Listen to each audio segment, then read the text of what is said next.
சேலத்தில் கோலப்பொடி விற்பனை குறித்து விவரிக்கிறார் செய்தியாளர் மோகன்ராஜ்.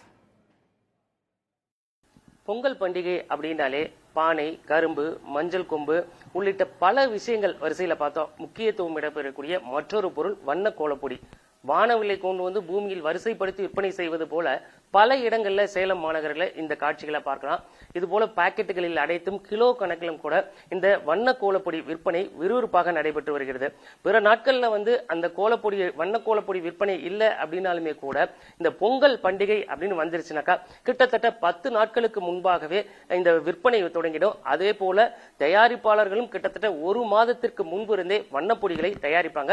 இந்த வருஷம் இந்த வண்ணப்பொடிகள் விற்பனை எப்படி இருக்கு, சேலம் மாநகரில் மாவட்டத்தில் இருக்க மக்கள் இந்த கோலம் இடுவதற்கு என்ன மாதிரியான முக்கியத்துவம் கொடுக்கறாங்க அப்படிங்கறத நம்மளோட பகிர்ந்துக்கிறதுக்காக ஒருபுறம் விற்பனையாளர், மறுபுறம் வாடிக்கையாளர் இருக்காங்க. அவங்ககிட்ட பேசுவோம். சொல்லுங்க, நீங்க எத்தனை வருஷமா இந்த வண்ணப்பொடி விற்பனை பண்ணிட்டு இருக்கீங்க? இந்த வருஷம் விற்பனை எப்படி இருக்கு? இந்த கோலம் போடுற கலாச்சாரத்தை பத்தி உங்க கருத்து என்ன? நாங்க ஒரு 35 வருஷமாவே பண்ணிட்டு இருக்கோம். தாத்தா காலத்துல இருந்தே நாங்க பண்ணிட்டு இருக்கோம். இந்த வருஷம் சேல்ஸ் பரவாயில்ல. ஆனா அந்த பொங்கல் டைம்னாலே மற்ற பொருள்லாம் வாங்குறத விட நம்ம பொருள் தான், அந்த கோலம் பொடி தான் ஃபர்ஸ்டே வாங்குறது. அது நைட்டு 11 மணில இருந்து 2 மணி வரையுமே அவங்க கோலம் போட ஆரம்பிச்சிருவாங்க. அடுத்த நாள் பொங்கலுக்கு ஃபர்ஸ்டே நம்ம கோலப்பொடி தான். ஆனா இந்த வருஷம் சேல்ஸ் பரவாயில்ல. 1 வாரத்துக்கு முன்னாடில இருந்தே வாங்கிட்டு தான் இருக்காங்க. நன்றிங்கம்மா. அதாவது இவங்க சொன்னது போல மற்ற நாட்கள்ல இல்லாட்டி கூட முன்னுரிமை அப்படிங்கறது பார்த்தோம் அப்படின்னாக்கா பல பொருட்கள், பானை, கரும்பு உள்ளிட்ட பல பொருட்கள் வாங்கினாலுமே கூட முன்னுரிமை, முதல் உரிமை அப்படிங்கிறது கோலமிட்ட பிறகுதான் மற்ற அனைத்து விஷயங்களும் கொண்டாட்டங்களும் தொடங்கும் அப்படிங்கிறது இவங்க ஒரு பெருமையா சொல்லியிருக்காங்க. வாடிக்கையாளர் என்ன சொல்றாங்கன்னு கேட்போம். வணக்கம், உங்க பேர் சொல்லுங்க.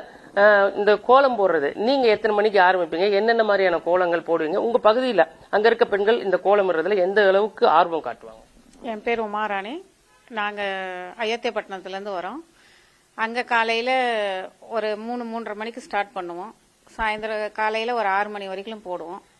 ரங்கோலி கோலம் போடுவோம், டிசைன் கோலம் போடுவோம், கலர்ஸ் எல்லாம் அடிப்போம். கலர்லாம் ரொம்ப நல்லா இருக்கும். இந்த தமிழர் திருநாளை வண்ணமயமாக கொண்டாட வேண்டும் என்பதற்காக சேலம் மாநகர மக்கள் மட்டுமல்ல, குறிப்பாக பல மாவட்டங்களில், தமிழகத்தில் இருக்கக்கூடிய அனைத்து மாவட்டங்களிலும் இந்த வண்ணப்பொடிக்கு, வண்ண கோலப்பொடிக்கு முக்கியத்துவம் கொடுத்து அனைவரும் வாங்கி செல்வது இன்று வரை கடைபிடிக்கக்கூடிய ஒரு பழக்கமாக இருக்கிறது. இதன் மூலம் நம் பாரம்பரியமும் கலாச்சாரமும் காக்கப்படுகிறது அப்படிங்கிறது ஒரு கூடுதல் சிறப்பாகவே பார்க்கலாம்.